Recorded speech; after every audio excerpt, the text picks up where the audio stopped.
Hey, Cheetah readers. Today we're going to be reading from Stand Up Yumichung by Jessica Kim.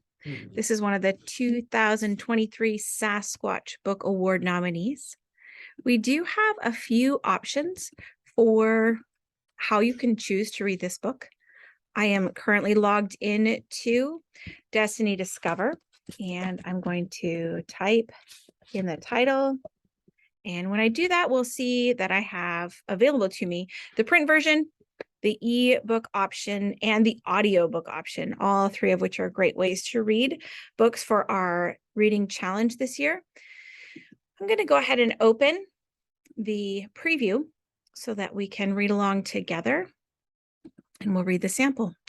This is Stand Up Yumichung by Jessica Kim. Chapter 1.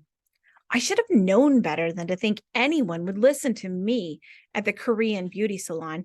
You want a perm? Asked the stylist in leather pants, running her fingers through my limp hair. I was thinking, I sputter, showing her my phone. Maybe you could give me something like this instead. After scrolling through Pinterest for hairstyle makeover all week, I've settled on this sleek pixie cut. It's definitely shorter than anything I've ever had before, but maybe that's exactly what I need before 7th grade starts next month. A change, something bold for the new me. Mom emerges from the dressing room in a shiny black robe and plucks the phone from my hands in one swift motion. Yumi, no. She raises a generously penciled eyebrow. Too short. You will look like a boy from BTS. Mom, I grab my phone back, ignoring the three robed aunties who aren't really my aunties, laughing in the chairs next to me. This is a really popular hairstyle these days. Let me see. My stylist's leather pants squeak as she bends over for a closer look. No good. Your cheeks are too big for this cut. I examine the picture again, noticing the model's sunken cheeks for the first time. I steal a glance at myself in the mirror, subtly sucking in my face. Leather pants, scrunches my hair in her hands. You need more volume. She combs my hair forward, obscuring the sides of my face. Covers your yodorum. My Korean isn't that fluent, but I know she's talking about acne. She's right, Mom says. My stomach twists. Yeah, but I don't know. That's not the look I'm... Without letting me finish, leather pants turns to Mom. Perm? Yes, much better for her. She nods her chin to confirm and spins her chair to join the gaggle of gossiping aunties.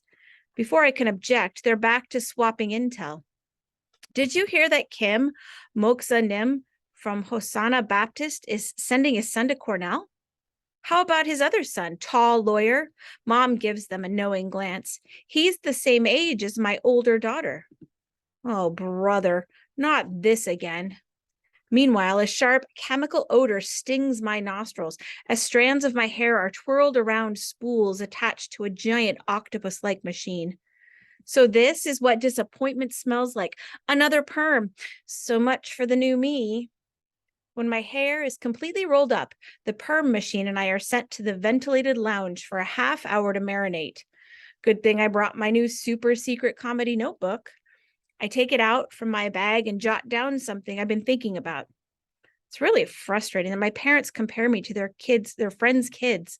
It's always, why can't you play piano like Grace? Or why can't you speak Korean better like June?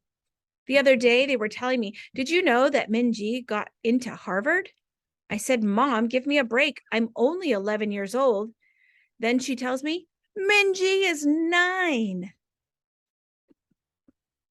Mom approaches, her head covered in enough aluminum foil to transmit radio waves to Mars. I immediately shove my notebook into my bag before she can scold me. Wasting time with that comedy nonsense? She scoots the magazines off the chair next to me and sits. Yumi, I have to tell you something very important. I freeze. About what? She picks up her steaming cup of barley tea with both hands. You know, she says carefully, business is not so good at restaurant right now. Uh-oh. This is not news. It's pretty much all my parents talk about these days. Ever since the new luxury high-rise condos went up all over Koreatown, Foot traffic in our family's Korean barbecue restaurant has all but stopped. Dad blames the new people for hogging all the parking spots, driving up the rent, not supporting small businesses, and probably even causing global warming. She blows softly into the Celadon teacups, her fingers curled around it. Yesterday, I went to your school to talk to Mr. Beasley. I stiffen at the mention of Winston Preparatory Academy's most crotchety administrator. Why? She draws close and whispers, to tell him we cannot afford to pay tuition next year. Wait, I don't have to go to Winston anymore? A tightness I didn't even know I was holding in my shoulders magically lifts and a giant grin spreads across my face. I consider the implications. No more starchy uniforms, no more Latin class, no more snotty cliques, and no more disappointed teachers. Freedom! I get a sudden urge to burst out my robot dance moves all over the salon. Not that I'd actually ever do that. Not while anyone was watching, anyways. Instead, I let out a satisfied sigh. Going to a new school won't be easy, but at least it'll be a fresh start. A do-over of sorts. Maybe this time my yearbook will be signed by someone other than my teachers. But then Mom shakes her head, the tinfoil flaps rattling. No, you still go to Winston. Instantly, my elaborate visions of the new me skitter away into thin air. I tug at a roller on my head that's wound too tightly. But we just said you can't afford. She shushes me violently, like I let it slip that she sometimes cooks with MSG. No, listen. Mr. Beasley says that if you score at least 98% on an exam, you can get the academic scholarship. Attend Winston for free, she says, emphasizing the words for free. Huh, what exam? She scoots her chair closer to mine and pulls up an email on her phone. Test is called SSAT, Secondary School Admission Test. You take the test on August 16th. What? My neck swings so fast, I nearly unplug the giant perm machine. Mom, that's like 2 weeks. I can't. There's no way I can. Has the hairdryer fried her brains? Does she actually expect me to ace a test I've never heard of, like it's no big deal? She clucks her tongue in disbelief. You can attend best private school in Los Angeles for free. She blinks long and hard. Mommy and Daddy work so hard so you can have opportunities like this.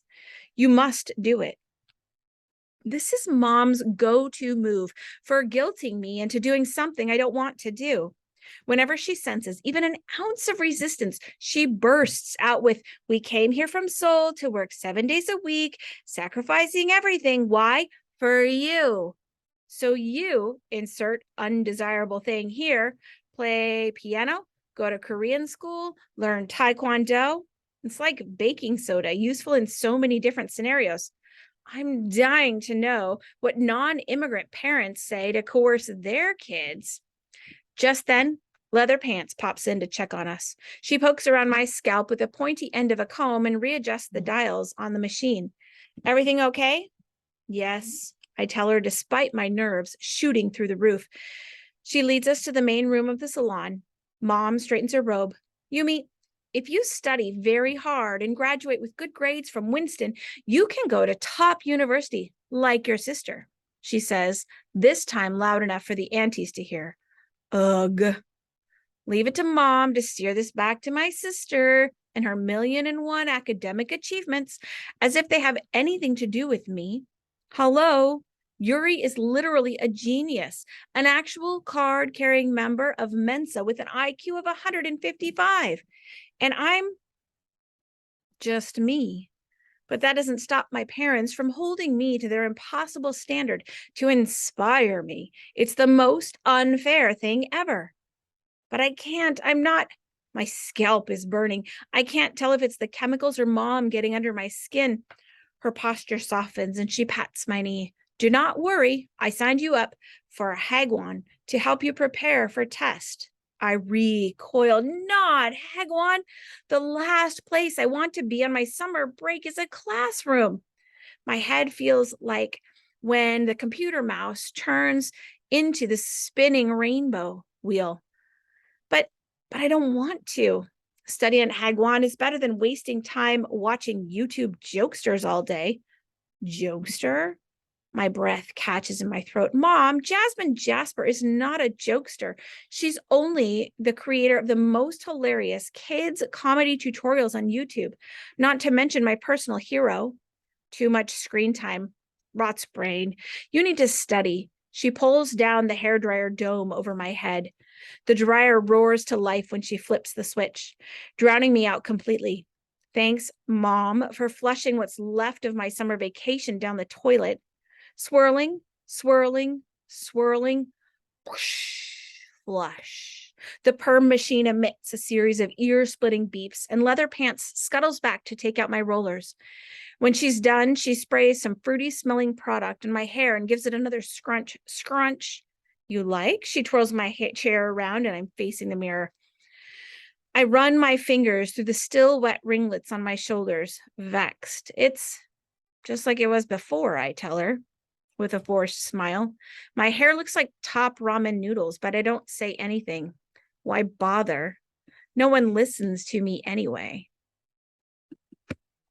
Cheetahs, log into Destiny Discover and start reading Stand Up, Yumi Chung by Jessica Kim.